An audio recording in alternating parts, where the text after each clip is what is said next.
Okay, I just want you to know my husband walked in here when I was getting everything ready, and he looked at all my food and said, I thought we were having fried chicken.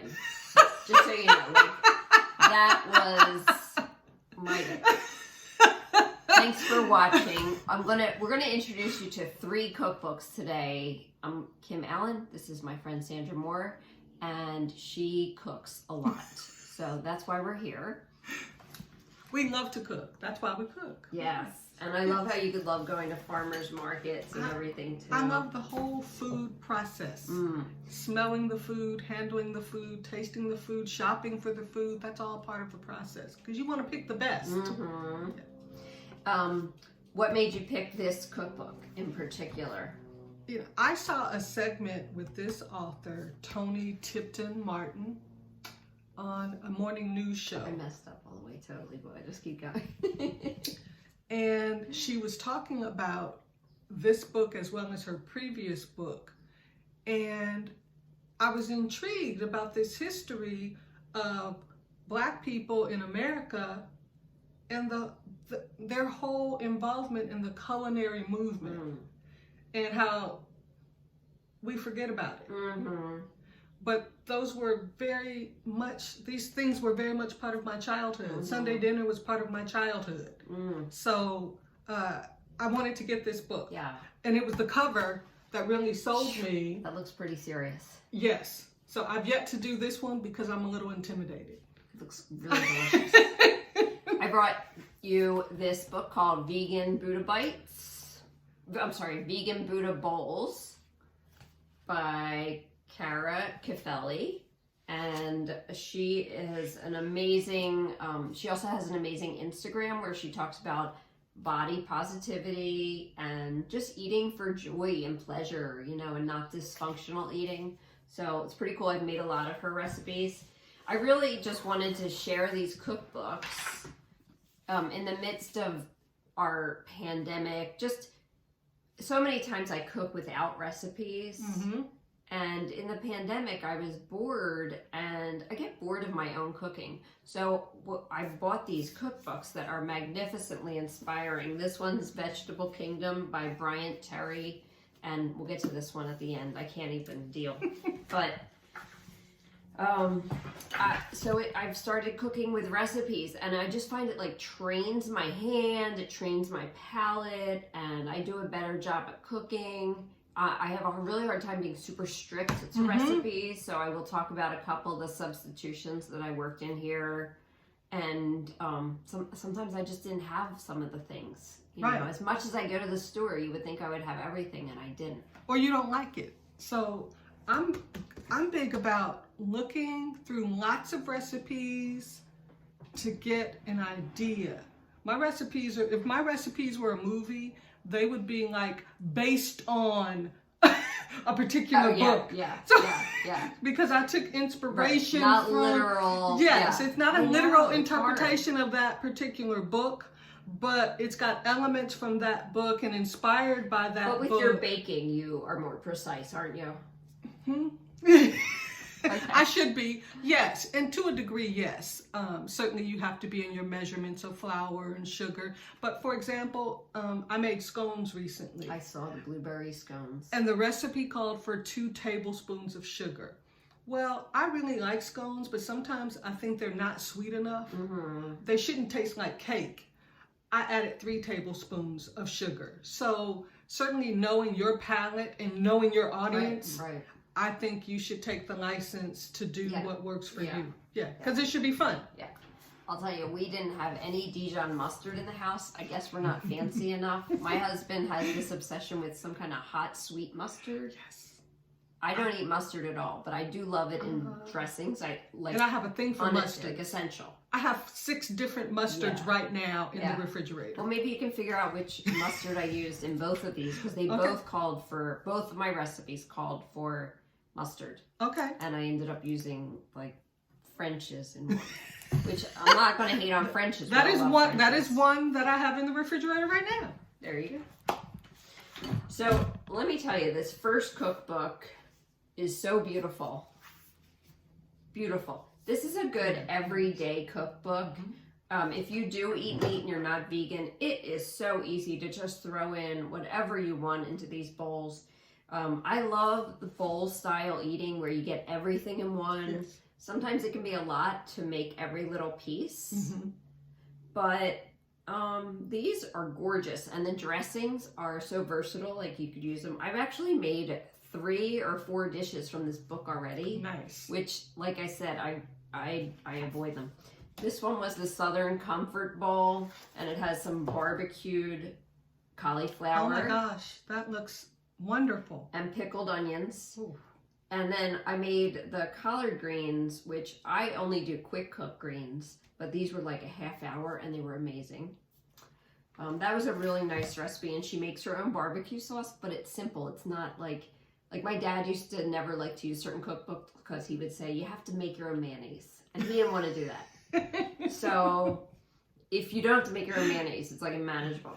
The one I'm making for you today is this one. It's a ginger soba noodle salad because I am in love with watermelon radish. They're so beautiful. The Yes. pink color is just... Yes. And I got them they were at Whole Foods, I think. Can we show one of those radish?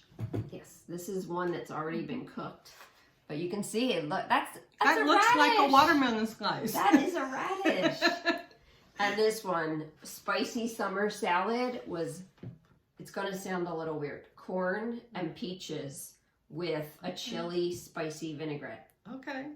So, I ate the whole bowl. I didn't even share. You had me at peaches. Yes, Yeah. right. Me Yeah. too. Anything with peaches. Mm-hmm. So the one I made today, I'll show you what it looks like. So I have this bowl, and I ended up using rice noodles because, again, that's what I had. But it has the watermelon radish. This is mint, fresh mint, and cilantro, snap peas that were blanched for a minute. And it all goes on a bed of greens. And you can use spinach or watercress. I use That looks watercress. delicious. And then this is the dressing. The dressing has a whole jalapeno in it. Mm. So it's great and spicy, which I love. And again, we'll see what kind of mustard it gets, okay? That looks delicious. It smells so good. Can you hold this up here? Yes. I'll dress it Yes. a little bit higher. All right, so there it goes. Oh, I love all the jalapeno. Mm. I would use the serrano. Why? It's spicier. Still just one, but I usually substitute a serrano for a jalapeno. You love it, like it more. It's got a little more heat, I think. Mhm. It's not, burn your head off spicy, but it packs a punch. I'm excited. Mm-hmm. I like spicy. Mm-hmm. Okay, so here's the finished salad, and then it just gets a little bit of sesame seeds sprinkled on top. Nice and spicy, lots of flavor. Do this. Okay, so tell me about your book. What recipes have you tried from this book? Okay, I want to show you all this cover and give you an up close as well. You'll see what we were talking about. That looks so good. That's the barbecue shrimp.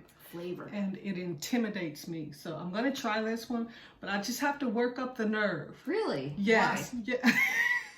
Yeah. I don't know. I mean, it looks so good. If you've ever had barbecued shrimp, it seems like it's easy to go wrong. Okay. Yeah. That makes sense. The sauce too much. Yeah. So I want to be in a good headspace. Yeah. Now I understand. Okay, so here's some things. I've made a few. I'll show you the very first recipe from this book was the Low Country shrimp and grits. Wait, you wrote in your book? I write in cookbooks. I love If writing you in my are not cookbooks. writing in your cookbooks, you need to start.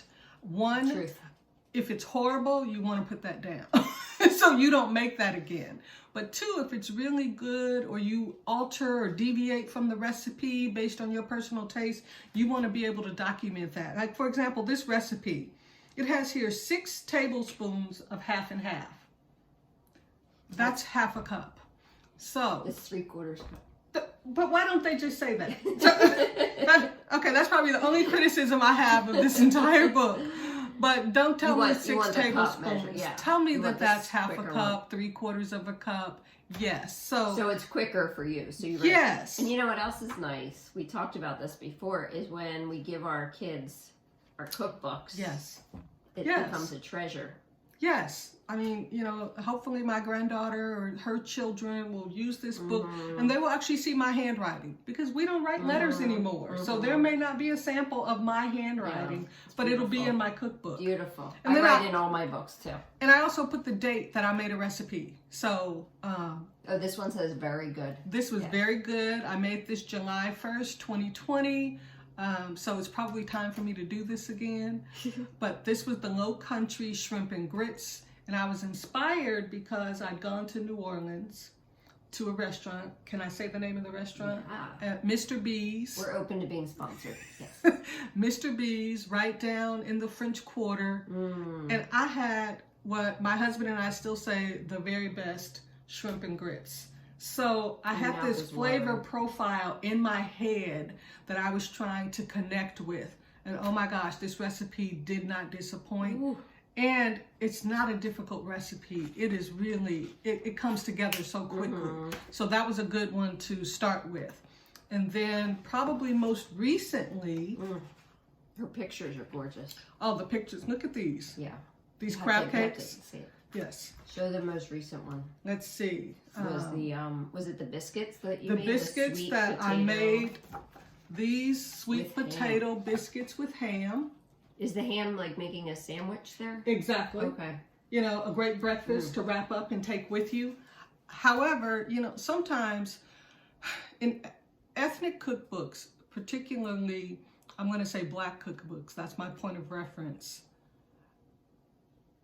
We want to eliminate some of that greasy, heavy food. I actually served this with turkey sausage, and my family loved it. They didn't even know that the recipe called for ham. Right. But I think also adding sweet potatoes, and that's her whole thing. Like I saw this author on an author's workshop, and her whole thing is like about farm to table and all this beautiful food that she grew up eating in middle class Los Angeles. And her mom was vegetarian, so she brings all of that into this book. It's so beautiful. Yes.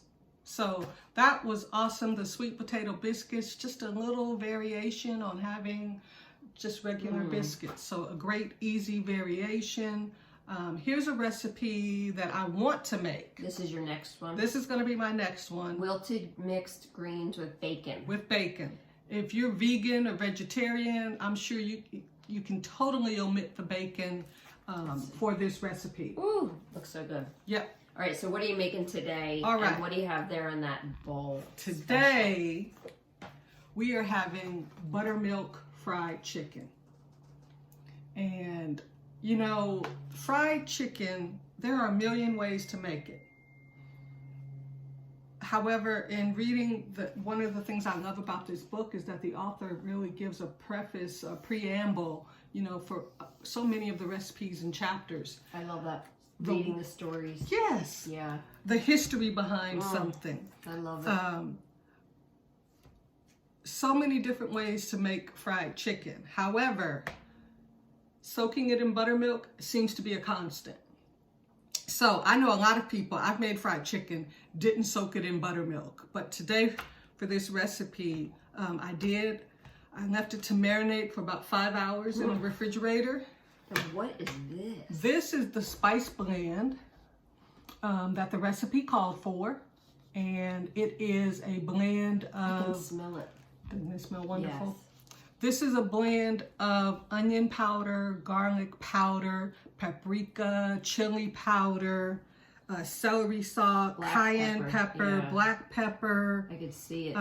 All of it's in there. Now, I will say this. I find this a lot. We were talking about how we alter recipes. Nobody wants to eat food that's not well seasoned. Right? This recipe called for, these are the exact measurements, to season about 4 pounds of chicken. I didn't think it was enough. So the recipe actually called for me to take half of this amount and season the chicken while it's soaked in the buttermilk, and then the other half to season the flour just before frying. Oh, I love that. I like that idea of seasoning it twice. Yeah, layering. Yes, exactly. However, I made up a batch and used all of it to season the chicken before I put it in the buttermilk. I'm excited. And then I mixed up another batch to share with you and to add to the flour. Yeah. Because, yeah, I don't think you could go wrong. More? No. Well, let's go take a look. Okay, wait, before we get started, I want to...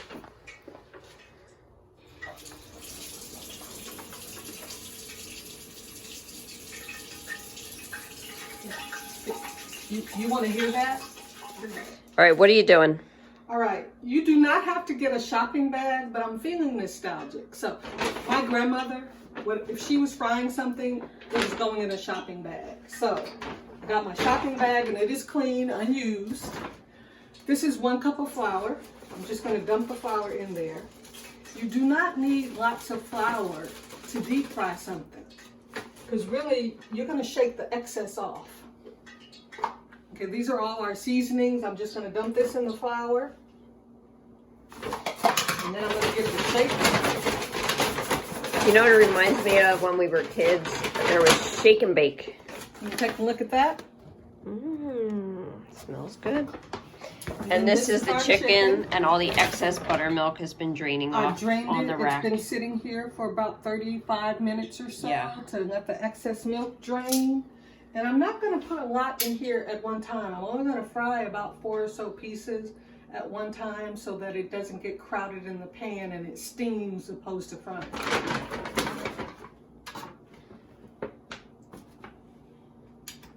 I love the wait to get the meat to room temperature. Yes. I feel like that makes such a difference in barbecuing steaks or this or everything. Yeah, it makes a big difference. Like I said, in something like this, you don't want to overcrowd the pan. Okay, it's going to get noisy.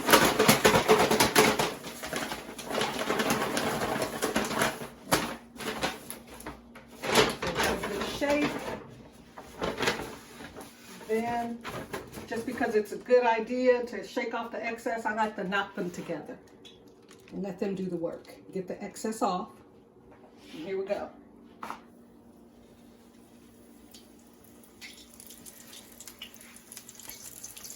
Not too close together. Our oil was at just the right temperature.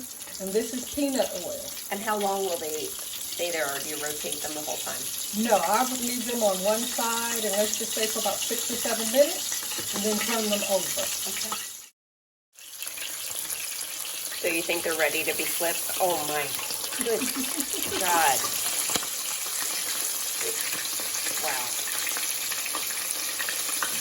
So they were about 7, 8 minutes each side. And I love how you put the oil up just deep enough that you only have to flip them once. Yes. That's smart. Because like when I cook sausage, I have to rotate it 10 times. Yes. This is so much nicer.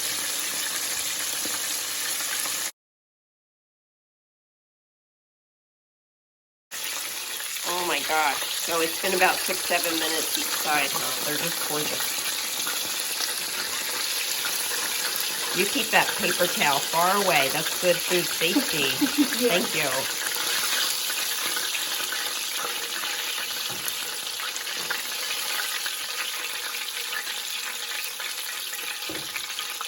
And the fire is not too high. It's not on high. Definitely medium. You just want to cook it nice and slow. Wow. Oh, look who showed up. Who is that? Are you curious about what we're cooking? Is that our stage manager? Oh, I think he did a sit. He wants something. Oh, see, I love fennel. We're going to have fennel today. I make a recipe with roast pork, and it is served alongside fennel that I've roasted, the bulb, and onion, and celery root. See, now this has way more flavor than celery, so it's better to you think, right? What? No, fennel has more flavor. Yes. Yeah. Oh, fennel Distinct has flavor. a very distinct Yeah, flavor. distinct. Yes. Roasted So not a mellows out substitute so for much. the celery. But yeah. How Yeah. beautiful is this book? I like this. I love the way the paper feels. Good quality about this paper. book, yeah. Oh, and the two, yeah, good knives. So we made the chicken, and we're going to eat all of that food in a couple minutes. But first I wanted to show you the third cookbook we're featuring. This is Vegetable Kingdom by Brian Terry. This man is an artist.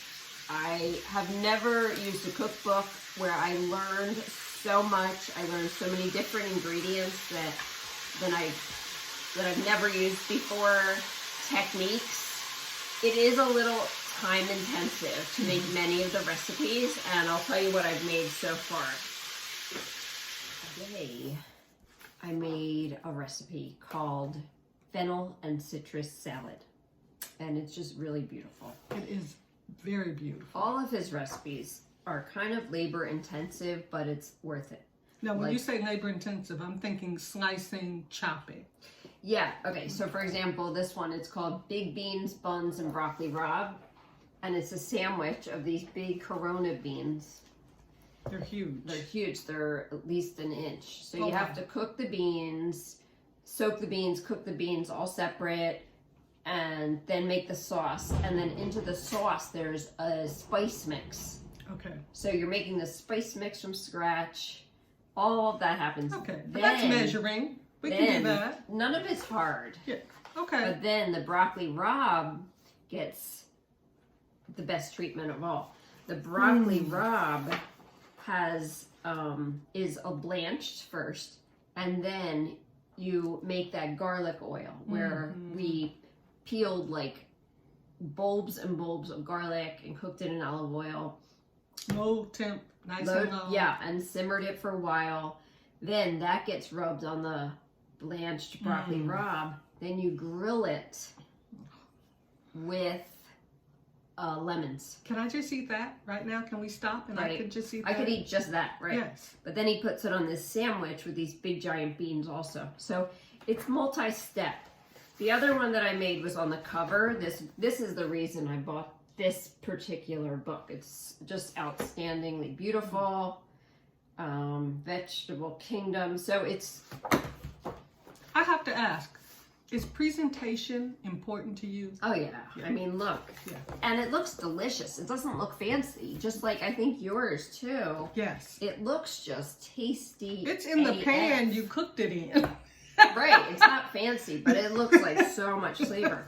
This is jerk tofu wrapped in collard leaves. Oh. Right? So there's many, many ways to make tofu. So the process was like marinate this tofu in a jerk marinade that also has its own seasoning. Then you fried that in with a little bit of coated with arrowroot. So it gets like a coating on it. Then you put another sauce on top of that. Put all that inside of a collard green. And you do this beautiful thing where you take the vein of the collard green out, the stem. Yes. The stem out. Cut that out. Yeah, it was beautiful. And then roll it all up like a little package. Yes. And like a package of goodness. Yes. And then cook that, sizzle that for a little bit, and sprinkle peanuts on top. Now, is it cooked in the oven or are you cooking this stovetop? Stovetop. Okay. All stovetop. So it took a lot of time, but it was incredible. And then I did have a lot of jerk marinade left that I could use for other things. I was going to ask, it sounds like with all these seasoning blends that you're making, you could certainly use those. Oh, yeah. You could have things. a cabinet full of things. And he has all those recipes in the back. The next thing I want to make is this taro fire fries with green herb aioli.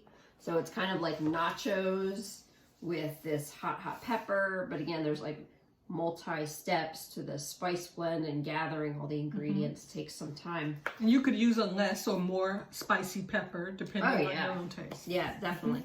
So the one I have today, I have everything prepped, and I'm going to...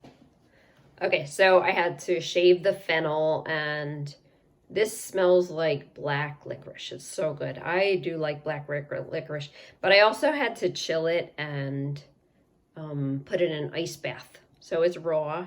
And then I have some almonds that have been chopped up and simmered in olive oil, and some of that olive oil went into the dressing, and some dates that have been torn into little bits, and then 3 kinds of oranges.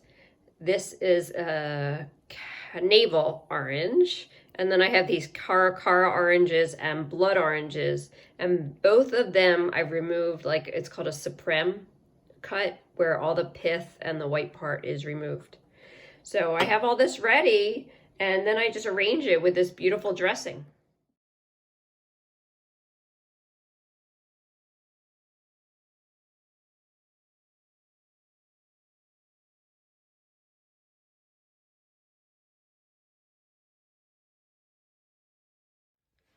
Wow, well, we're about to sit down and eat, and I'll let you know how it goes. Let's taste it and see what we think of each recipe. Go.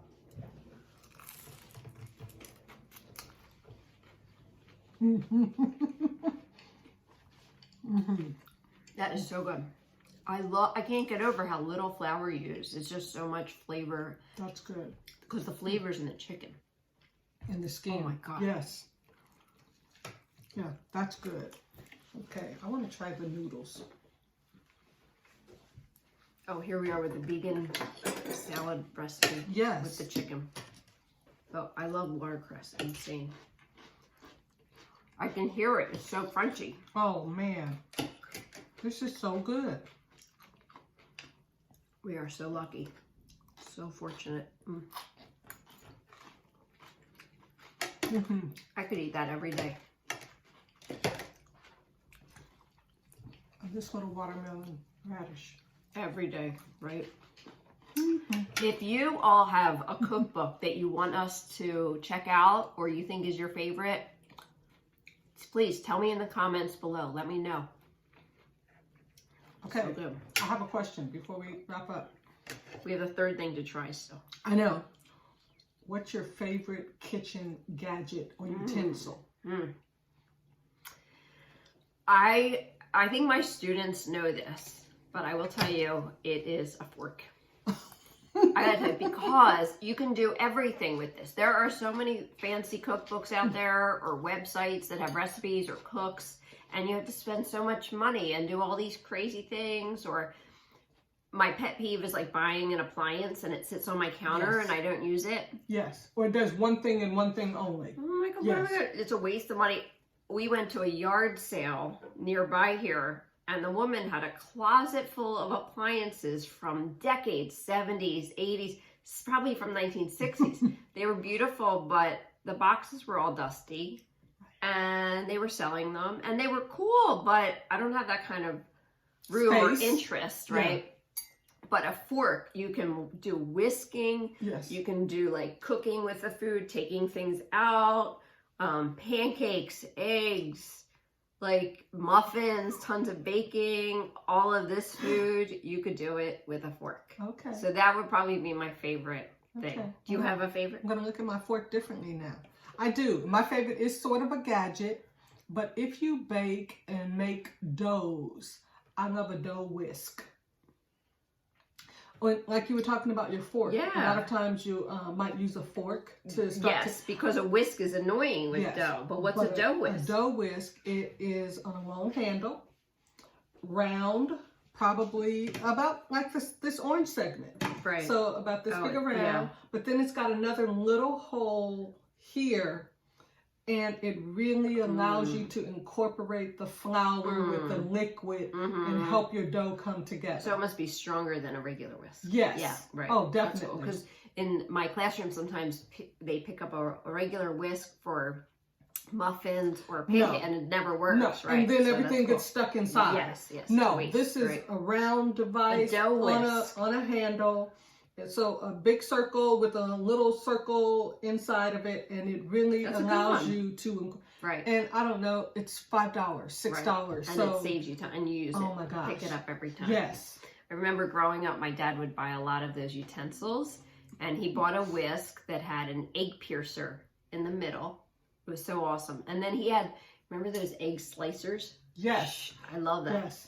I don't have one, but I like that. Yeah. The idea of having it be so uniform. Yeah. Yeah, mine are not uniform. And then you could turn the one way and then the other way, and you have your egg salad. Chopped up. Yes. That was fancy. He got into some Bon Appetit cooking for a while. Nice. So yeah, we had that. Let's try the last dish from Vegetable Kingdom. This is the fennel salad with 7 sprigs of cilantro.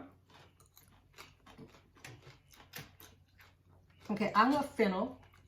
I know fennel can be polarizing, but I think this is delicious. The citrus with the fennel is And the food of the gods. And the dates. This is awesome. The almonds. The almonds soaked in that olive bite. oil. This is awesome. The dates with the oranges. Wow. I'm back to the noodles. The noodles are delicious. So much crunch and texture we have here too. I think someone told me that texture is just as important in cooking as taste, sometimes even more, right? I believe you. Sometimes we were talking about spicy peppers and in a salad, sometimes or a recipe that requires jalapeno, I will slice them into little circles and then pan fry them in just a little bit of oil, just to give them a little crispiness, to add another texture to the dish. It mellows them out nicely. Exactly. So good. Well, I bought these books at Vroman's in Pasadena, just an FYI. I love going to independent bookstores. Thanks for watching today. Leave us a note below that you watched and tell me what cookbooks do you love to use, if any, or if you want to see us try one out. All right, thanks for watching. All this. 3 kinds of oranges. Like, who does that? Who puts that? Who has to go buy 3 kinds of oranges? Somebody committed. I did it.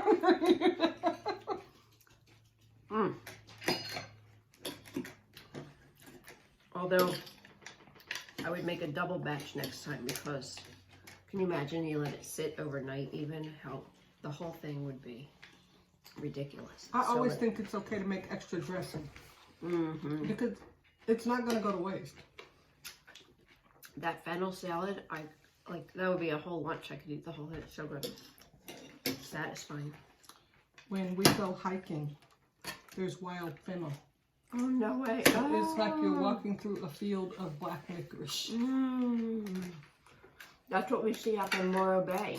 That yellow flower one. That's when do you think you could harvest and eat it? I'm sure you could if you knew what you were doing. I'm not one of those people. Yeah. Foraging your food. I'd be likely to pull something poisonous. Right. Your salad, Kim. Don't worry about COVID. Well, you're lucky you don't eat mushrooms, so you don't have to worry about.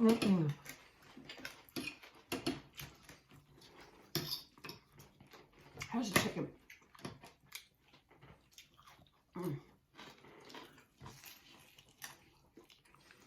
Oh, we're still taking. Oh, man. You might never buy Ralph's fried chicken again. It was so easy, right? Yes. Yeah. Not complicated, but and strong flavor. It's soaking this. The buttermilk. You can tell. It's so tender. Do you throw anything else in there? Ah, yeah. They see onion powder, a little garlic powder, salt, paprika, a little chili powder. But it's not spicy, I don't think at all. No. It's got good flavor. Black pepper. It's got good flavor. The meat's nice and tender. That buttermilk really broke it down. Yeah. You know what I noticed in my old age? I stopped eating foods that I don't like.